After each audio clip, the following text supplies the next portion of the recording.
خدا نے انہیں پیدائش پہلے باب کی 29ویں آیت میں ہدایت کی تھی کہ اور خدا نے کہا کہ دیکھو میں تمام روئے زمین کی کل بیجدار سبزی اور ہر درخت جس میں اس کا بیجدار پھل ہو تم کو دیتا ہوں، یہ تمہارے کھانے کو ہوں۔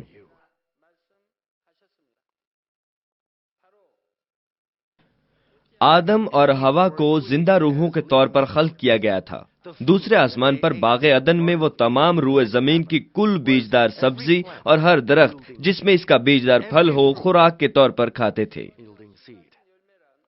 بیجدار پھل سے مراد وہ پھل ہیں جو درختوں پر لگتے ہیں، جیسے سیب، ناشپاتی، انگور اور آڑو، جبکہ کل بیجدار سبزی میں تربوز، سٹرابری، خربوزے اور ٹماٹر وغیرہ شامل ہیں۔ یہ پھل باغ عدن میں موجود تھے تاکہ وہ نسل جو آدم اور حوا سے پیدا ہونے کو تھی اسے خوراک کے لیے پسینہ نہ بہانا پڑے۔ تو پھر جب انہوں نے نافرمانی کے گناہ کا ارتکاب کیا تو عدن سے بے دخل ہو کر زمین پر آنے کے بعد ان پر کیا گزری؟ پیدائش تیسرے باب کی 18 سے 19 آیات میں لکھا ہے کہ اور وہ تیرے لیے کانٹے اور اونٹ کٹارے اگائے گی اور تو کھیت کی سبزی کھائے گا، تو اپنے منہ کے پسینے کی روٹی کھائے گا۔ آدم کے گناہ کی وجہ سے وہ زمین جو اس کے زیر تسلط تھی لعنتی ٹھہرائی گئی اور اس نے غیر ضروری درخت اور گھاس پھوس بشمول کانٹے اور اونٹ کٹارے اگانا شروع کر دیے۔ زمین کے لعنتی ہونے سے قبل جب بیج زمین پر گرتا تھا تو وہ 100 گنا، 60 گنا یا 30 گنا پھل لاتا تھا، لیکن جب سے زمین لعنتی ہوئی انسان صرف اس صورت میں ہی زمین سے سبزی اور پھل حاصل کر سکتا ہے جب وہ زمین کو اپنے منہ کے پسینے سے نرم و زرخیز کرے۔ کھیت کی سبزی کا مطلب نہ صرف حقیقی سبزیاں ہی ہیں بلکہ ہر وہ چیز جو آپ اپنے خون پسینے سے حاصل کرتے ہیں۔ چنانچہ جب سے انسانوں کی افزائش کا آغاز ہوا اس وقت سے زمین سے اگنے والا ہر پودا انسان کے لیے خوراک ٹھہرایا گیا۔ نسل انسانی نے گوشت کب سے کھانا شروع کیا؟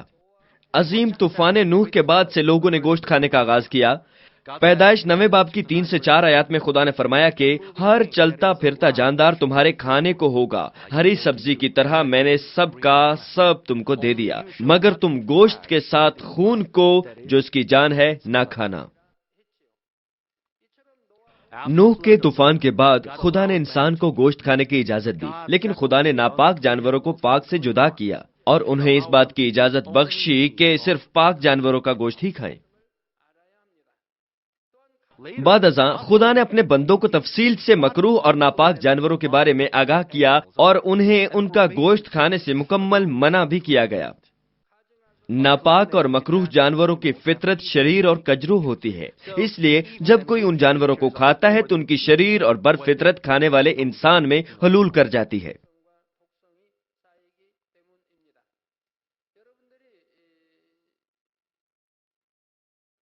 جب آپ کے بدن پر جلنے سے کوئی چھالا بنتا ہے تو کوریا کے حکیمی علاج کے مطابق آپ کو سور کھانے کی اجازت نہیں ہوتی۔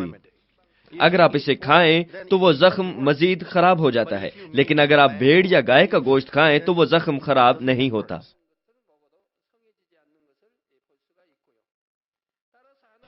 اسرائیلی قوم جو خدا سے پیار کرتی تھی شریعت کے فرمان کے مطابق ناپاک جانور نہیں کھاتی تھی، اور وہ آج بھی ایسا ہی کر رہے ہیں۔ وہ اب بھی اس فرمان کی پابندی کرتے ہیں۔ دانیل اور اس کے 3 دوستوں کو اسیر کر کے غیر ملک لے جایا گیا اور بادشاہ کی مرضی کے مطابق انہیں خوراک دی جاتی تھی، لیکن انہوں نے بادشاہ کے اعلیٰ عہدیداران سے گزارش کی کہ وہ ساگ پات کھائیں گے، کہیں ایسا نہ ہو کہ وہ کچھ ایسا کھا لیں جس کی خدا نے ممانعت کی ہو۔ نتیجے کے طور پر جیسا کہ دانیل پہلے باب کی 15ویں آیت میں لکھا ہے کہ 10 دنوں کے اختتام پر ان کے چہروں پر ان سب جوانوں کے چہروں کی نسبت جو شاہی کھانا کھاتے تھے زیادہ رونق اور تازگی نظر آئی۔ اس کا مطلب ہے کہ جب انہوں نے خدا کے کلام کے مطابق ساگ پات نوش کیا تو وہ صحت مند اور تندرست دکھائی دیے۔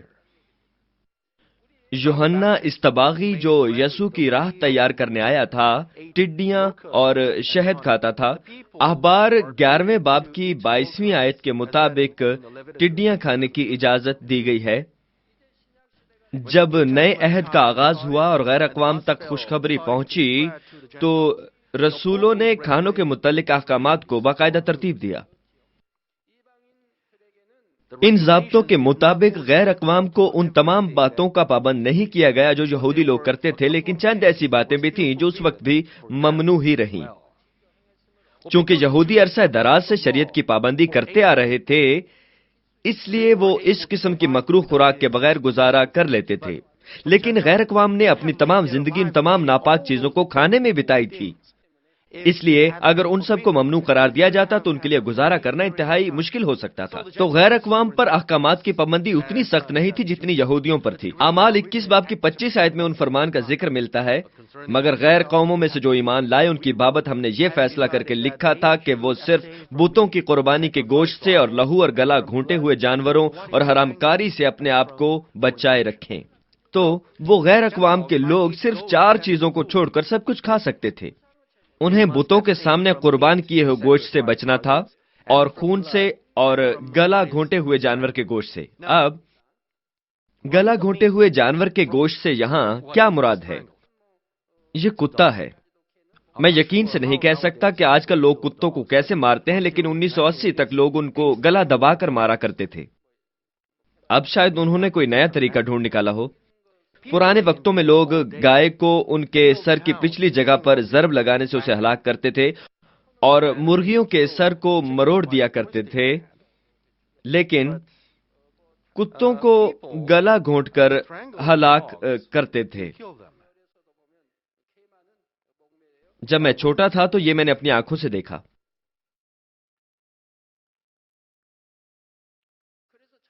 جب میں نے اس بابت دعا کی کہ کوئی دوسرا بھی ایسا جانور ہے جس کا گلا گھونٹ کر اسے ہلاک کیا جاتا ہو، تو خدا نے مجھے بتایا کہ اس کا اشارہ کتوں کی جانب ہے، اور اس نے یہ بھی تفصیل بتائی کہ ہمیں کیوں گلا گھونٹے ہوئے کتے کا گوشت نہیں کھانا چاہیے، کیونکہ کتے اپنے مالکوں کو پہچانتے ہیں اور وہ ان کی خدمت کرنا چاہتے ہیں، اور وہ اپنے مالکوں کو پہچانتے ہیں اور ان کی جان بچانے کی خاطر اپنا آپ قربان کر دیتے ہیں۔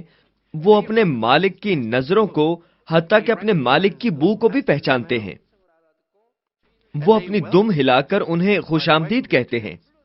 یقیناً گائے بھی اپنے مالکوں کے لیے کام کرتی ہیں، لیکن وہ اپنے مالک کی آواز کو نہیں پہچان سکتی۔ اگر لوگ ایسے کتوں کو جو اپنے مالک کو پہچانتے ہوں اور ان کے لیے خود کو قربان کر دینے پر تیار ہوں ہلاک کر دیں، تو ان کا گوشت کھانا کس قدر ظلم کی بات ہوگی، بتائیے۔ اسی لیے خدا نے لوگوں کو کتوں کا گوشت کھانے سے منع فرمایا ہے، اور اس نئے عہد کے دور میں بھی ایسا ہی ہے۔ مسیح میں پیارے بہنوں اور بھائیوں، آپ 1000 سالہ بادشاہت میں کس قسم کی خوراک کھائیں گے؟ اس وقت وہ لوگ جو 7 سالہ بڑی مصیبت سے بچ نکلیں گے اور بیج بوئیں گے اور اپنی فصل کاٹیں گے تاکہ درختوں کے پھل کھا سکیں، اس وقت نہ تو ہوا میں آلودگی ہوگی اور نہ ہی رینگنے والے جانور اور کیڑے مکوڑے ہوں گے جیسا کہ پہلے اس لعنتی زمین پر ہوتا تھا۔ اس لیے پہاڑوں اور کھیتوں میں پھل اگیں گے اور وہ پھل بڑے اور اشتہا انگیز حد تک مزیدار لگیں گے، اور ابلیس کو عطا گڑھے میں زنجیروں میں جکڑ کر پھینکا جائے گا، اور شریر لوگ اپنے دل کی شرارت کو ظہور میں نہیں لا سکیں گے۔ وہ جانوروں کو ہلاک نہیں کریں گے، وہ گوشت نہیں بلکہ سبزی اور ساگ پات کھائیں گے۔ میں ان کی بات نہیں کر رہا جن کی روحیں نجات پا چکی ہوں گی، میں جسمانی افراد کی بات کر رہا ہوں جو زندہ بچیں گے اور اس زمین میں بڑھنے اور پھلنے پھولنے کے لیے وہ شادیاں کریں گے۔ خدا کے نجات یافتہ افراد کے ساتھ کیا ہوگا؟ وہ اس 1000 سالہ بادشاہت میں کیا خوراک کھائیں گے؟ چونکہ ان کے بدن جی اٹھے بدن ہوں گے، اس لیے وہ پھلوں کی اور پھولوں کی خوشبو سے سیر و آسودہ ہوں گے، لیکن وہ جسمانی خوراک کھانے کے بھی قابل ہوں گے۔ بائبل ہمیں بتاتی ہے کہ یسوع مسیح نے جی اٹھنے کے بعد اپنے شاگردوں کے ساتھ بھنی ہوئی مچھلی اور روٹی نوش فرمائی۔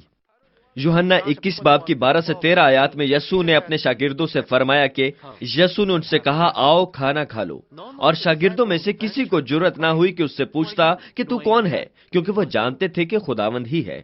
یہ واقعہ یسوع کے جی اٹھنے کے بعد کا ہے۔ یسوع آیا اور روٹی لے کر انہیں دی، اسی طرح مچھلی بھی دی۔ ہمارے خداوند نے شاگردوں کے ساتھ کھانا کھایا، اس لیے نہیں کہ وہ بھوکا تھا، لیکن اس لیے کہ ہم یہ جانیں کہ ہم جلالی بدن کے ساتھ جسمانی کھانا بھی کھا سکتے ہیں۔ بہرحال روحانی لوگ جسمانی غذا کو اچھا اور لذیذ نہیں گردانیں گے۔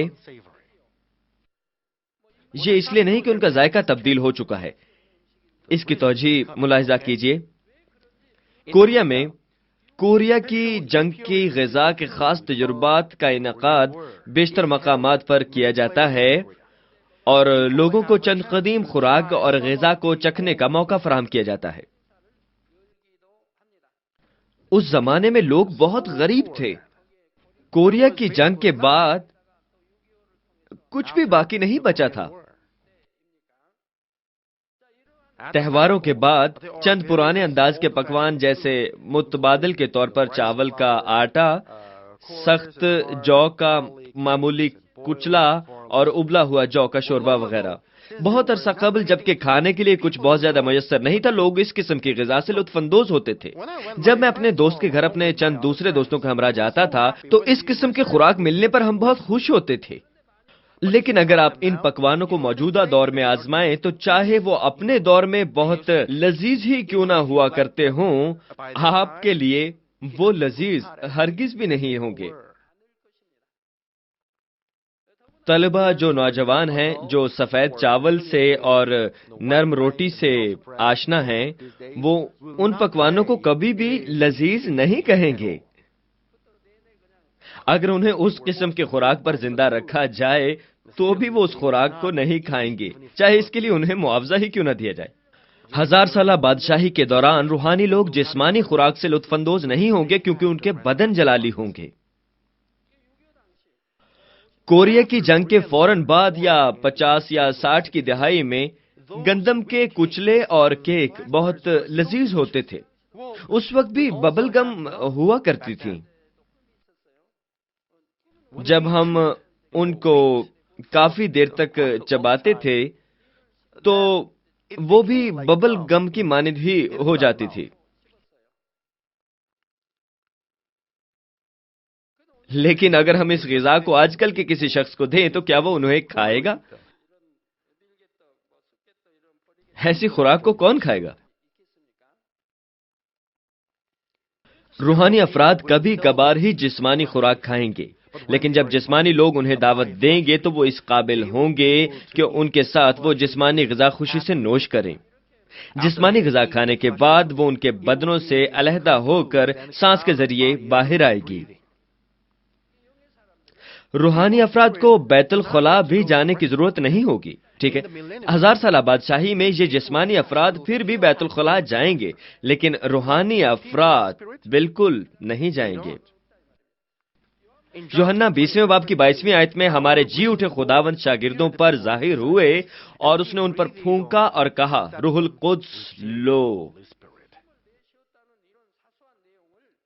اس آیت کے بائبل میں لکھے جانے کی وجہ یہ ہے کہ اس کا مفہوم محض پھونکا جانا ہی نہیں تھا بلکہ اس سے زیادہ ہے۔ ایسا یہاں چاہے نہ بھی لکھا ہو، لیکن ہر کوئی یہ یقین کرتا ہے کہ خداوند نے پھونکا تھا۔ لیکن کیا وجہ ہے کہ خدا نے ایسی باتیں بائبل میں مرقوم کی ہیں؟ تاکہ ہم اس بات سے باخبر ہوں کہ جب ہم خداوند کی مانند جلالی بدنوں میں ہوں گے تو کھائی ہوئی خوراک ہمارے بدنوں سے سانس کے ذریعے باہر آ جائے گی۔ یہ کتنی پرسکون اور دلچسپ بات ہے کہ نوش کی گئی خوراک ہماری سانسوں کے ذریعے ایک راحت انگیز خوشبو کی مانند ہمارے جسم سے باہر آ جائے گی اور خاموشی سے غائب ہو جائے گی۔ اس لیے روحانی افراد کو نہ صرف 1000 سالہ بادشاہت میں بلکہ آسمان پر بھی بیت الخلاء جانے کی ضرورت نہیں ہوگی۔ کیا آپ یہ سوچتے ہیں کہ روحانی افراد بہت زیادہ خوراک کھائیں گے؟ وہ تو بس تھوڑا سا ہی کھائیں گے، اور نہ ہی انہیں بیت الخلاء جانے کی ضرورت ہوگی اور نہ ہی کوئی بیت الخلاء وہاں ہوگا۔ اس بات سے ہمیں یہ معلوم ہوتا ہے کہ ہمارے سکونت کی جگہ آسمان کس قدر صاف اور تازہ اور آرام دہ ہوگی۔ ان دو باتوں کا موازنہ کیجیے۔ آپ غذا کو اپنے منہ میں رکھتے ہیں، انہیں چباتے ہیں اور پھر وہ آپ کے معدے میں چلی جاتی ہیں اور پھر ان کے اخراج کے لیے آپ کو بیت الخلاء جانا پڑتا ہے، اور بیت الخلاء کے استعمال کے بعد آپ کو اپنے آپ کو صاف بھی کرنا پڑتا ہے۔ آج کل تو خود کو آسانی سے صاف کرنے کے لیے آب دست کے فوارے موجود ہوتے ہیں، لیکن بہرحال یہ بہت پیچیدہ سی بات ہے۔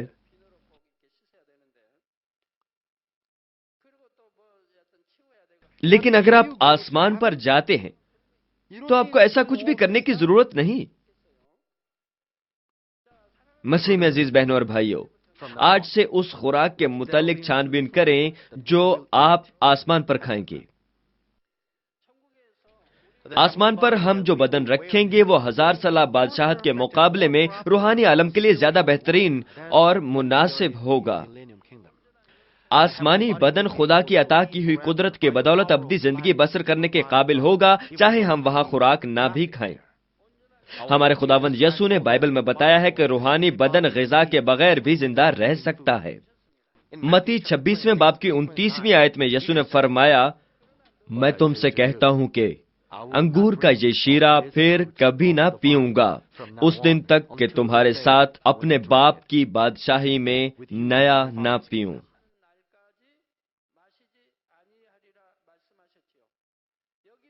یہاں پر انگور کے شیرے سے مراد ہر وہ کھانے کی چیز ہے جو ہمارے خدا نے، جو کہ انگور کا حقیقی درخت ہے، تخلیق کی ہے۔ اس کا مطلب فقط انگور ہی نہیں ہے۔ ہمارے خداوند نے جب سے وہ جی اٹھا تھا اور آسمان پر چلا گیا، کچھ بھی نہیں کھایا تھا۔ اس وقت ہی انسانی افزائش نسل کا اختتام ہوگا اور 7 سالہ شادی کی ضیافت کا آغاز ہوگا، اور ہمارا خداوند بھی اپنی دلہن کے ساتھ، جس نے نجات حاصل کر لی ہوگی، کھانا کھائے گا۔ یہاں خداوند یہی فرما رہا ہے، جیسے خداوند 2000 سال تک بغیر کچھ کھائے زندہ رہا، بالکل ویسے ہی ہم بھی جلالی بدنوں میں بنا کچھ کھائے پیے زندہ رہ سکتے ہیں۔ جب ہم آسمان پر کچھ کھائیں گے تو بہرحال اس خوراک میں موجود خوشبو اور اجزاء سے ہمارا بدن متاثر ہوگا۔ آسمان پر ہم کبھی کبھار اپنے منہ سے کھائیں گے، لیکن ہم فضل کی بدولت سانس لینے کے وسیلے ہی سیر اور آسودہ ہوں گے۔ ہمارا جلالی بدن پھولوں اور پھلوں کی راحت انگیز مہک بھی محسوس کرے گا اور اسے اپنے اندر سمو لے گا۔ عہد عتیق میں ابراہم نے ایک برگد کے درخت کے نیچے خدا کے لیے قربانی گزرانی، نوح نے بھی قربانی چڑھائی، تو پھر خدا نے کیا فرمایا؟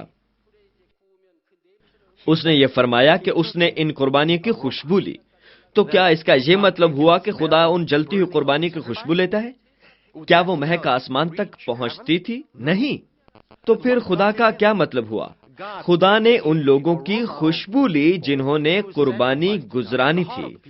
جب لوگ خدا کے لیے قربانی چڑھاتے ہیں تو خدا اس بات کو دیکھتا ہے کہ وہ قربانی کس حد تک خلوص دل سے گزرانی گئی ہے۔ فرض کیجئے کہ آپ بہت غریب ہیں، لیکن آپ ایک بچڑے کی قربانی چڑھاتے ہیں اور یہ سوچتے ہیں کہ اگر میں اس کو اپنی خوراک بناتا تو کئی مہینوں تک گزارا کر سکتا تھا۔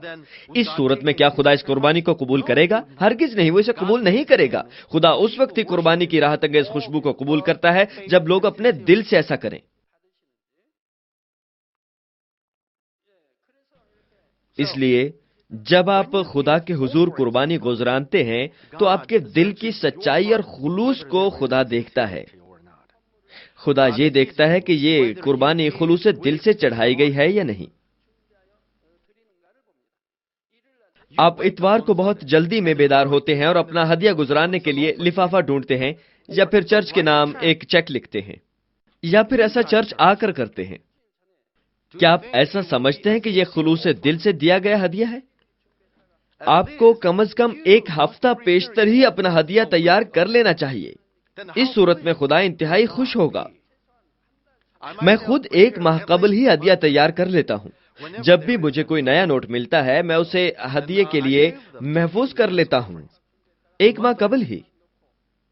پھر اسے لفافے میں ڈالنے کے بعد میں دعا کرتا ہوں، اپنے ہاتھ اٹھاتا ہوں اور اسے جمعے کے ہدیے کے طور پر، اتوار کے ہدیے کے طور پر اور عمارتی تعمیر کے ہدیے کے طور پر چڑھاتا ہوں۔ یہ میں اس وقت سے کر رہا ہوں جب میں نومرید ایماندار تھا۔ آسمان پر ہم اپنی ناک کے، منہ کے، آنکھوں کے اور بدن کے ہر حصہ حتیٰ کہ دل کے ذریعے بھی اپنی خوشبو اندر لیں گے۔ ہمارے جلالی بدن بھی اس خوشبو کو اپنے اندر سموتے ہوئے مزید شادمان اور خوش ہوں گے۔ جیسے اس دنیا کے لوگ اچھی صحت کے لیے متعدد اقسام کی غذائیں نوش کرتے ہیں، آسمانی بدن راحت انگیز خوشبو سے لطف اندوز ہوا کریں گے۔ پس ہم پھلوں اور پھولوں کی انواع و اقسام کی خوشبوؤں کو لیتے ہوئے لطف اٹھائیں گے۔ آسمان پر ہم کسی بھی چیز سے نہیں اکتائیں گے، اس لیے اگر ہم ایک ہی خوشبو کو بار بار کیوں نہ سونگھیں، پھر بھی ہم ہمیشہ اس سے خوش ہوتے ہوئے لطف اٹھائیں گے۔ اگر جلالی بدن اپنے اندر خوشبو لیں گے تو یہ مہک جلد ہی ہماری جلد میں سرایت کر جائے گی اور وقتاً فوقتاً جلد سے یہ مہک خارج ہوتی رہے گی۔ جیسے کہ ہم اپنی جلد پر عطر لگانے کے بعد بہت اچھا محسوس کرتے ہیں، ہمارے جلالی بدن ان خوشبوؤں کو اپنے اندر سمو لینے کے بعد مزید معمور ہوں گے۔ چنانچہ آسمان پر ہمارے جلالی بدن خوشبو لینے اور خوراک کھانے سے لطف اندوز ہوں گے۔ خوراک جو ہم کھائیں گے جسم کے اجزاء میں تحلیل ہو جائے گی اور سانس کے ذریعے وہ بدن سے خارج ہوگی۔ چونکہ یہ پھل ہوں گے اس لیے یہ سب زیادہ ہوگا۔ جی تو ہم آسمان پر کس قسم کی خوراک کھائیں گے؟ ہم وہاں متعدد پھل کھائیں گے اور مشروب پئیں گے جو کہ زندگی کے پانی سے تیار شدہ ہوں گے۔ حیات کا درخت 12 اقسام کے پھل لائے گا جن میں سے ہر پھل کا ذائقہ فرق ہوگا۔ حیات کے درخت کے پھلوں کے علاوہ آسمان پر لاتعداد قسم کے اور بھی پھل ہوں گے۔ 1984 میں جب مجھے آسمان کے متعلق مکاشفات ملے، مجھے روح میں حیات کے درخت کے پھل کھانے کا موقع ملا۔ جب خدا نے مجھے پھل کے بارے میں تفصیل سے بیان کیا تو مجھے اس کا ذائقہ بھی چکھایا اور پھولوں کی مہک بھی۔ مجھے ابھی تک وہ سب یاد ہے، سبھی ابھی تک ویسے ہی تازہ ہے۔ ذائقے کے متعلق لفظوں میں بیان کرنا مشکل ہے اور نہ ہی اس کا مقابلہ دنیا کے ذائقوں سے کیا جا سکتا ہے۔ جب ہم پودینہ چباتے ہیں اور تازگی محسوس کرتے ہیں، ویسے ہی جب میں نے حیات کے درخت کے پھلوں کا ذائقہ چکھا تو میرا بدن فضل اور قوت سے بھر گیا اور مجھے اپنا آپ نہایت پرجوش محسوس ہوا۔ ہم آسمان پر کہیں بھی ان شاندار پھلوں سے لطف اٹھا سکیں گے اور وہاں اس قسم کے ان گنت پھل ہوں گے۔ آسمان پر ہم محض آب حیات ہی نہیں پئیں گے، وہاں پر پینے کے لیے متعدد مشروبات ہوں گے جن میں سے ہر ایک کی اپنی علیحدہ ہی ایک مہک ہوتی ہے۔ ہم وہاں کچھ کھائے بغیر بھی ہمیشہ کے لیے زندہ رہیں گے اور اس وجہ سے کہ ہم جنت میں ہیں، ہم ہر وقت خوش اور شادمان رہیں گے۔ جب ہم ان پھلوں کو کھائیں اور ان مشروبات کو پئیں گے جن کا ذائقہ منفرد ہوگا تو ہم سب بے انتہا خوش ہوں گے۔ اس دنیا میں جب آپ خوشی محسوس کرتے ہیں تو شاید آپ خوشی میں یہ بھی کہہ جائیں کہ آپ کسی خوراک کے بغیر بھی زندہ رہ سکتے ہیں یا آپ کھائے بنا ہی سیر محسوس کر سکتے ہیں۔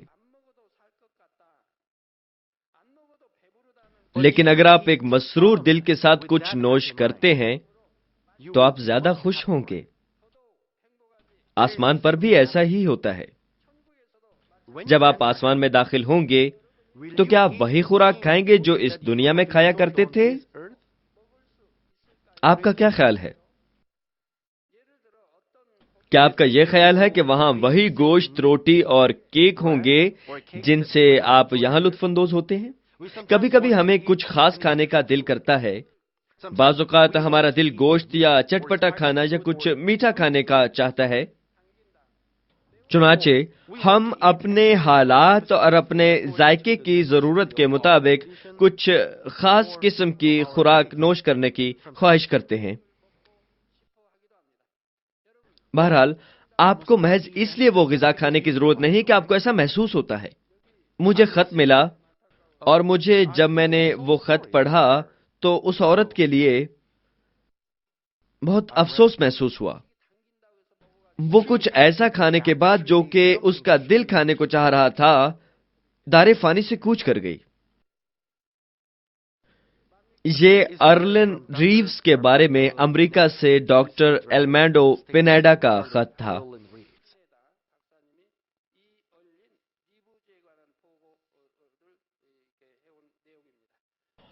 عزیز سینئر پاسٹر جے راک لی، ارلن کے متعلق لکھتے ہوئے میرے جذبات کچھ ملے جلے سے ہیں۔ ان تمام خبروں کے مطابق جو میں اس کی بھانجی اور بہن سے حاصل کرتی رہی ہوں، یہ کوئی 3.5 ہفتے پہلے کی بات ہے کہ ارلن نے اپنے 5 سالہ ٹرمینل اوورین کینسر کی بیماری کے دوران شفا کی پہلی لہر کو حاصل کیا، اور 2 ہفتے پہلے بالآخر وہ اپنی نیم کوما کی حالت سے باہر آ گئی تھی، جو کہ مارفن کے مسلسل استعمال اور بیماری کی بدولت تھی، اور جس کی وجہ سے اس کا وزن صرف 50 پاؤنڈ رہ گیا۔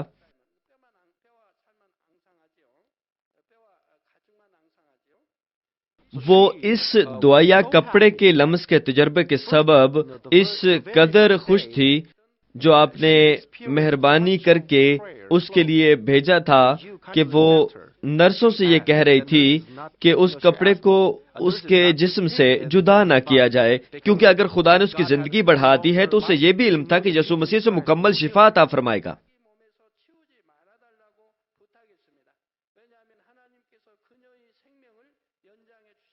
پس یہ خط ہمیں بتاتا ہے کہ رومال پر کی گئی دعا کے باعث وہ شفا پا گئی، اس لیے اس نے دوسروں سے یہ کہا کہ اس رومال کو اس سے دور نہ کیا جائے۔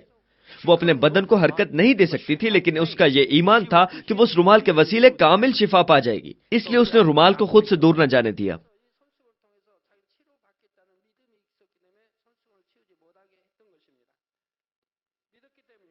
ایک ہفتے بعد اس رومال کے لمس کے سبب سے اس کے پیٹ کی رسولی 50% تک غائب ہو گئی۔ مجھے بتایا گیا تھا کہ رسولی بہت بڑی تھی۔ یہ ایک بہت بڑی نشانی ہے۔ اور پھر 10 دن بعد اس کا کینسر مکمل طور پر غائب ہو گیا۔ وہ خوشی سے معمور یسوع کی بدولت اپنی شفا کی گواہی دینا چاہتی تھی، اور آپ کا بھی بطور خدا کے ایک وفادار خادم کے اور اس مسح شدہ دعائیا رومال کے بھیجنے کے لیے شکریہ ادا کرنا چاہتی ہے۔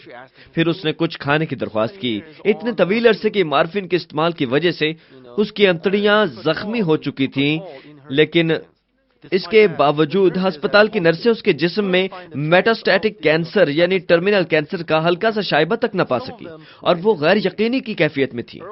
ارلن اپنی زندگی میں خدا کے اس معجزے کے لیے خدا کی شکر گزار تھی۔ وہ روز یہ کہتی تھی کہ وہ موقع کب آئے گا جب وہ امریکہ کی WCDN کانفرنس میں جا کر اپنے معجزے کی گواہی دے گی۔ چند روز پیشتر وہ کچھ نہ کھا پائی، کیونکہ اس کی انتڑیوں کی حرکت موقوف ہو گئی تھی اور ان میں سے خوراک نہیں گزر رہی تھی، اور ایسا اس وقت تک ہوتا رہا جب تک کہ اس کا جسم انتہائی کمزور نہ ہو گیا اور اس کے بدن میں انتڑیوں کی رکاوٹ کے باعث پانی جمع ہونا شروع ہو گیا، جس کی وجہ سے ڈاکٹروں کی مطابق اس کو دل کا دورہ پڑا۔ ہسپتال میں کچھ قوانین اور اصولوں کی وجہ سے کوئی بھی نالی کے ذریعے اس کی خوراک کے لیے کچھ بھی نہیں کر سکتا تھا، اس لیے وہ توانائی حاصل نہ کر سکی، اور نہ ہی انہوں نے کسی ڈاکٹر سے رجوع کیا، کیونکہ وہ اس ہسپتال میں تھی جہاں وہی لوگ لائے جاتے تھے جن کا ہلاک ہونا لازمی تھا۔ تو یہ اس ہسپتال کا ایک باقاعدہ قانون تھا، ٹھیک ہے؟ اس کا خاندان بالخصوص جین ریوز، جو کہ ایک نرس بھی تھی، بہت پریشان تھی، اور وہ خدا سے یہ سوال کر رہی تھی کہ تو نے کیوں اسے شفا دی، اس لیے کہ اسے محض چند دنوں کے بعد یعنی 19 مارچ 2007 کی رات کو موت کے حوالے کر دے۔ ہم اس تعلق سے لاعلم تھے، لیکن ہم نے کل اس سے بات کی اور جین کے ساتھ دعا کی، اور خدا کے مطلق العنان ہونے کے بارے میں، اس کی مرضی اور مقصد اور اس کی لامحدود حکمت جو یہ علم رکھتی ہے کہ ہمارے لیے اور ارلن کے لیے اچھا کیا ہے، اس وقت تک اس کی صلاح کاری کی اور ہمدردی جتائی جب تک کہ اس نے اس بات کو تسلیم نہ کیا اور کچھ بہتر محسوس نہ کیا۔ ہم نے دعا کی، ڈاکٹر ہوانگ، کمبرلے، ابیگال اور میں نے، تاکہ ہم اس معاملے کو اچھے طریقے سے سمجھ سکیں اور سب سے بڑھ کر ہم نے یسوع کے پیار میں اپنی مرضی کو خدا کے تابع کر دیا۔ امریکہ سے ڈاکٹر ایلمینڈو پینیڈا۔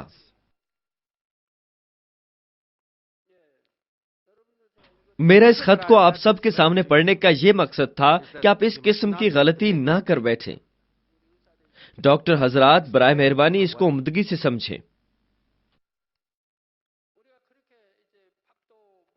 اگر انسان 1 سال تک کچھ نہ کھائے تو اس کی انتڑیوں کے ساتھ آپ کے خیال میں کیا وقوع پذیر ہوگا؟ یقیناً انسان بہت کمزور پڑ جائے گا۔ اور اگر مریض کسی بھی احتیاطی تدابیر کے بغیر کچھ کھائے تو پھر اس کی انتڑیوں کا کیا انجام ہو سکتا ہے؟ شفا پانے اور بحال ہونے کے کچھ عوامل ہوتے ہیں۔ مانمن چرچ کی کلیسیا اس بات سے بخوبی باخبر ہے، کیونکہ انہوں نے اس کے متعلق 20، 30 یا 40 روز کے روزوں سے سیکھا ہے۔ جب 30 دنوں سے زیادہ آپ کچھ نہیں کھاتے تو آپ پانی بھی نہیں پی سکتے۔ اگر آپ پانی پیئیں تو درمیان میں کہیں اٹک جاتا ہے اور پیٹ خراب ہو جاتا ہے۔ پھر آپ کو کیا کرنی پڑتی ہے؟ اس لیے دوسری غذا کے علاوہ پانی تک آپ کی انتڑیوں سے نیچے نہیں جا پاتا۔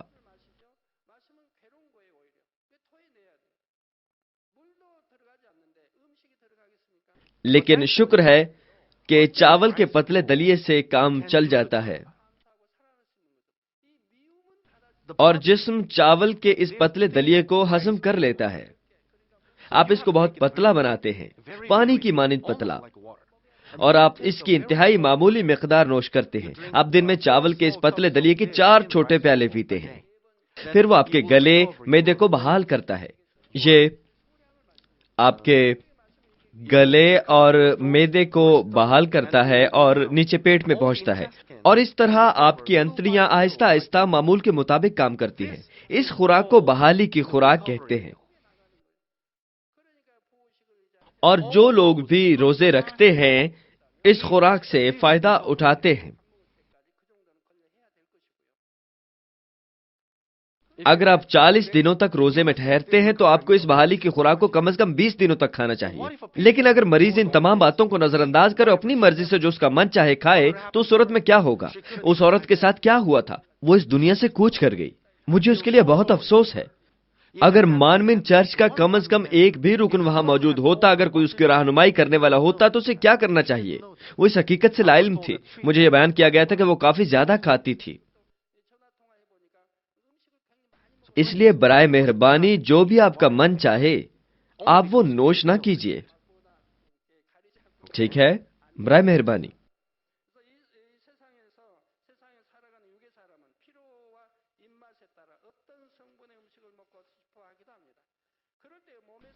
اگر ہم وہ کچھ کھائیں اور پئیں جو ہمارا من چاہے تو ہمارے بدن صحت مند اور ہمارے دل مسرور ہوں گے۔ آپ میں سے چند افراد جن کا معدہ کمزور ہے وہ میرے پاس دعا کروانے کے لیے آتے ہیں۔ میں ان سے پوچھتا ہوں آپ کیسے کھاتے ہیں؟ تب آپ کو علم ہوگا کہ وہ اپنے من چاہے کھانے کھاتے تھے، چٹپٹے اور نمکین پکوان۔ جب آپ کے معدے کے ساتھ کوئی مسئلہ ہو تو آپ کو کیا کرنا چاہیے؟ کیا آپ یہ سوچیں گے کہ آپ جو بھی کھائیں تو سب ٹھیک ہی ہو جائے گا؟ کیا آپ کے خیال میں آپ کو چٹپٹے اور نمکین پکوان سے پرہیز نہیں کرنا چاہیے؟ ویسے میرا معدہ بھی بہت اچھا کام کرتا ہے، لیکن کیا آپ کو علم ہے کہ میرا کھانے کا معمول کیا ہے؟ جب سے میں نے یہ وعدہ کیا ہے کہ میں سرخ مرچوں کا مسالہ اور سویا سوس چاولوں کے ساتھ کھاؤں گا تو میں وہی کھاتا ہوں، اور ساتھ میں پانی کا ایک پیالہ بھی ہوتا ہے اور کمچی سوپ بھی ہوتا ہے۔ میرا خیال ہے کہ اس طرح کافی زیادہ پکوان ہو جاتے ہیں۔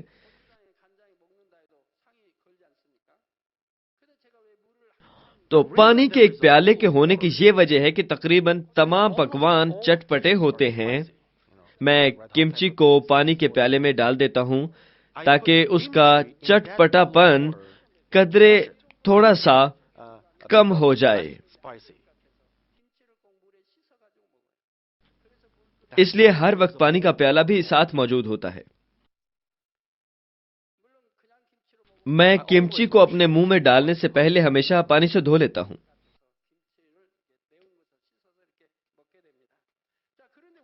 جب ہم آسمان میں داخل ہوں گے تو تیسرے آسمان کی مطابقت سے ہم آسمانی جلالی بدن زیب تن کریں گے، اور اس کے بعد ہمارا جلالی بدن اس خوراک کی خواہش نہیں کرے گا جس سے ہم زمین پر لطف اندوز ہوتے رہے ہوں گے۔ ہم کسی غذا کے بغیر بھی ہمیشہ کے لیے زندہ رہیں گے، اور ہم محض پھلوں اور مشروبات کے وسیلے بھی مسرور رہ سکیں گے، اور ہم پھر دوبارہ سے زمینی خوراک کے لیے تمنا نہیں کریں گے۔ آپ کے منہ کا ذائقہ تبدیل ہو گیا ہے۔ آپ نے 50 اور 60 کی دہائیوں میں وہ کچھ کھایا تھا۔ آپ اس وقت جب کسی نے آپ کو یہ سخت غذا فراہم کی تھی بہت شکر گزار ہوئے تھے، لیکن کیا آج بھی اگر لوگ آپ کو ویسی ہی خوراک مہیا کریں تو آپ خوش ہوں گے؟ چونکہ آپ پیشتر لذیذ پکوان کھا چکے ہیں، اس لیے آپ کے منہ کا ذائقہ بدل چکا ہے۔ اگر آپ آسمان پر جاتے ہیں تو وہاں بے شمار لذیذ پکوان نوش کریں گے، بہت سے۔ پھر چاہے آپ نے اس زمین پر بے انتہا لذیذ خوراک ہی کیوں نہ کھائی ہوگی، وہ آپ کو آسمانی غذا کے سامنے ہیچ معلوم ہوگی۔ میں نے آغاز میں آپ سے گزارش کی تھی کہ اپنے پسندیدہ پکوان کے بارے میں سوچئے، کوشش کیجئے، صحیح؟ چاہے آپ زمین پر انواع و اقسام کے پکوان سے لطف اندوز ہی کیوں نہ ہوں، آسمان پر جانے کے بعد آپ انہیں یکسر بھول جائیں گے، کیونکہ آسمانی خوراک یہاں کی خوراک کی نسبت کہیں اعلیٰ اور لذیذ ہوگی۔ بہرحال زمین پر انسانی افزائش کے دوران تجربہ کی گئی باتوں کو ہم یاد رکھ پائیں گے، اور ہم کچھ مخصوص غذاؤں کو بھی یاد رکھیں گے اور ان کے ذائقے کو دوبارہ چکھنے کے لیے بے چین بھی ہوں گے۔ تب آپ اس قابل ہوں گے کہ آپ جسمانی خوراک کے مماثل غذا کی نقالی کر کے انہیں تقریباً انہی کے ذائقے اور مہک کے مطابق بنا سکیں۔ لیکن آپ اکثر و بیشتر ان جسمانی غذاؤں کو تیار نہیں کریں گے، بالفاظ دیگر آپ آسمانی پھلوں اور مشروبات کی وجہ سے ان جسمانی غذاؤں سے لطف اندوز نہیں ہوں گے۔ آسمانی غذائیں جسمانی سے کہیں بہتر ہیں۔ کوریا کی جنگ کے دوران بطور کورین باشندوں نے جو خوراک کھائی تھی ان کے ساتھ بھی کچھ ایسا ہی معاملہ ہے۔ گزشتہ 2 اجلاسوں کے دوران میں نے آسمانی لباس اور خوراک کے متعلق بیان کیا ہے۔ اگلے اجلاس میں آپ کو آسمانی رہائش گاہ کے متعلق بتاؤں گا، اور یہ بھی کہ ان میں سے ہر ایک سکونت گاہوں کے مطابق کیوں کر مختلف ہے۔ خلاصہ یہ ہے، مسیح میں عزیز بہنوں اور بھائیوں، آج کا حوالہ بیان کرتا ہے کہ تاکہ میری بادشاہی میں میری میز پر کھاؤ پیو، بلکہ تم تختوں پر بیٹھ کر اسرائیل کے 12 قبیلوں کا انصاف کرو گے۔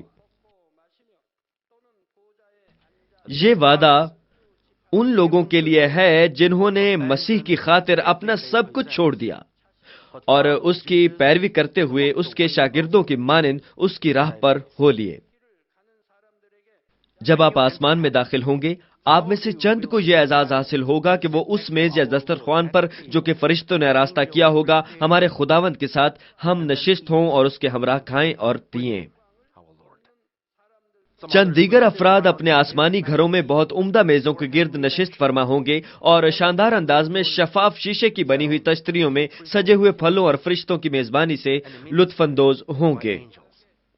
بعض اوقات آپ فرشتوں کے لائے ہوئے پھلوں کو اٹھا کر کھائیں گے۔ پھلوں کا معیار اور ذائقہ مختلف سکونت گاہوں کے مطابقت کے لحاظ سے بالکل مختلف ہوگا۔ آپ آسمان پر کس قسم کی زندگی بسر کرنا چاہتے ہیں؟ آپ نے جو کچھ اس زمین پر بویا ہے اسی کے مطابق ہمارا آسمانی باپ آپ کو اجر عنایت فرمائے گا۔ بس میں خداوند کے نام میں دعا کرتا ہوں کہ آپ میں سے ہر ایک خدا سے اپنے پورے دل سے محبت رکھے، تاکہ نہ صرف اس زمین پر بلکہ آسمان پر بھی آپ خدا باپ کی محبت حاصل کر سکیں۔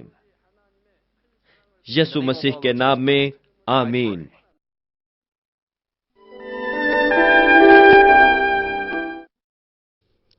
بیماروں کے لیے دعا۔ میں ان سب لوگوں کے لیے دعا کروں گا جو بیمار ہیں۔ آپ اپنے بدن کے اس حصہ پر اپنا ہاتھ رکھ لیں جہاں پر بیماری ہے اور اس دعا سے استفادہ کیجیے۔ اگر آپ بیمار نہیں ہیں لیکن اپنی دلی مرادیں پانا چاہتے ہیں تو اپنا ہاتھ اپنے سینے پر رکھ لیجیے۔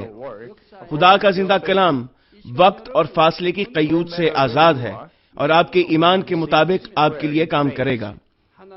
آپ جہاں کہیں بھی ہوں، اگر ایمان کے ساتھ اس دعا کو قبول کریں گے تو آپ خدا کی قدرت کے حیران کن کام دیکھیں گے۔ ہاللویا! قادر مطلق خدا، تو جو محبت ہے، اپنے بچوں پر اپنے ہاتھ کو رکھ، اور تمام GCN دیکھنے والوں پر بھی جو ایمان سے اس دعا کو ٹی وی کے ذریعہ قبول کرتے ہیں، اپنا ہاتھ ان پر رکھ اور اپنے عجیب کام جو وقت اور فاصلے کی قیود سے آزاد ہیں، ان تمام لوگوں کی زندگیوں میں دکھا جو دنیا کے کسی بھی کونے میں ہیں۔ ان کو ایسا ایمان عطا فرما جس کے وسیلہ سے ان کے تمام شکوک و شبہات ختم ہو جائیں، ان کی زندگی سے تمام دکھ اور مشکلات جاتی رہیں، روح القدس کی آگ سے جلا کر اور یسوع کے پاک خون کے وسیلہ سے دھو کر پاک کر دے۔ سر سے لے کر پاؤں تک سارے جسم میں خدا کی عظیم تخلیقی قوت آشکار ہو۔ میں خداوند یسوع مسیح کے نام سے دشمن ابلیس اور شیطان، تمام بیماریوں، جراثیموں اور کمزوریوں کو حکم دیتا ہوں کہ ان بدنوں سے الگ ہو جائیں۔ تمام چھوت کی بیماریاں جاتی رہیں، ہر وہ بیماری جو لا علاج ہے اور نئی دریافت شدہ بیماریاں روح القدس کی آگ سے جل کر بھسم ہو جائیں۔ آپ بیماری سے پاک ہو کر زور پائیں۔ معدے کا کینسر، پھیپھڑوں کا کینسر، رحم کا کینسر، جلد کا کینسر، آنتوں کا کینسر، ایڈز، لیوکیمیا، ذہنی امراض، دل کا عارضہ، پھیپھڑوں کی بیماریاں، ہر قسم کے زنانہ امراض، بلند فشار خون، شوگر، جلدی امراض، ہر قسم کی سوجن جاتی رہیں۔ پولیو، فالج، جوڑوں کا درد اور کمر کا درد یسوع مسیح کے نام میں ختم ہو جائیں۔ ہر قسم کا سر درد اور حادثات کے نتیجے میں پیدا ہونے والی ہر جسمانی تکلیف یسوع کے نام میں جاتی رہے۔ بیماری کی وجہ سے تھکان، نزلہ، زکام اور گلڑ جیسی بیماریاں روح القدس کی آگ سے جل کر بھسم ہو جائیں۔ مرگی، ذہنی معذوری، ذہنی دباؤ اور تمام ذہنی بیماریاں یسوع مسیح کے نام سے جاتی رہیں۔ ہر قسم کی تاریکی ختم ہو جائے اور ان کے دلوں میں اطمینان اور شادمانی آ جائے۔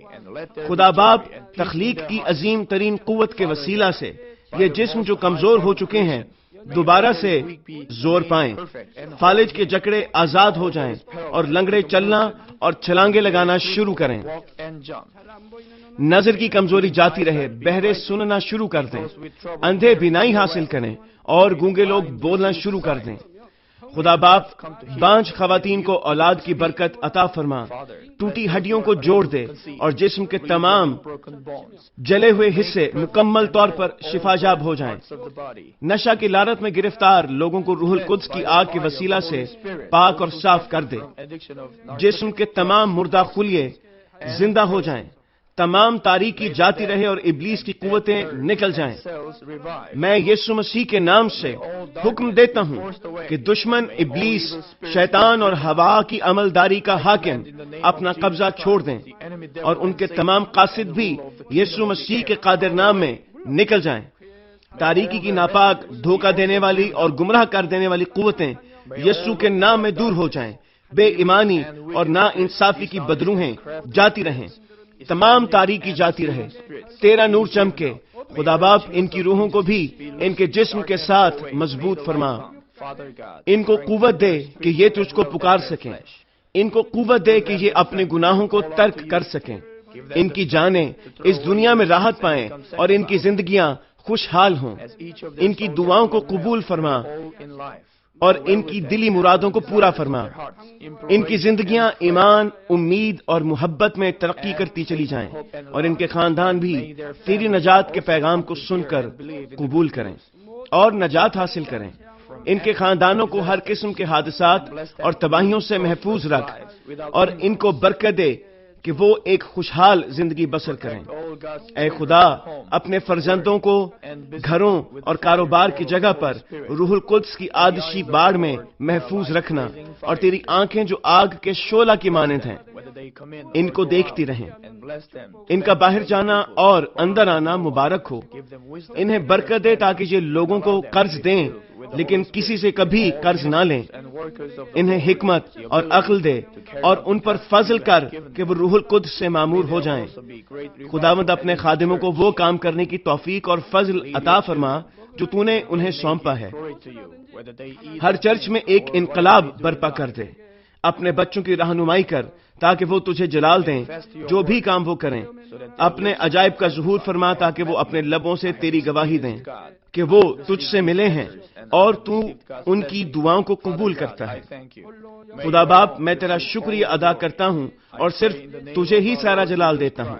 میں خداوند یسوع مسیح کے نام میں یہ دعا کرتا ہوں. آمین.